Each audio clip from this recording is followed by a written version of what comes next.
বলিউডের global icon হিসেবে ঐতিহাসিক মাইলফলক ছুঁলেন দীপিকা পাডুকোন।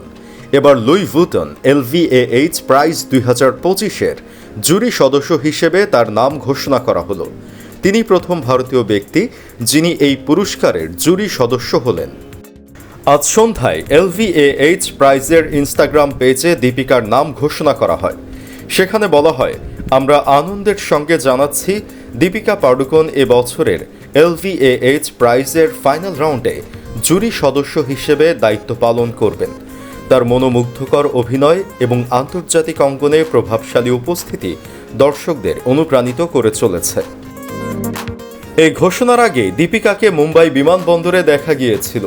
লাল রঙের ওভারসাইজড নিট সোয়েটার, ডেনিম এবং ট্যান বুটে তিনি ধরা দেন ক্যামেরায়। এবার পরিষ্কার হলো প্যারিসে তার সফর এই লুই ভুতো ইভেন্টের সঙ্গেই জড়িত।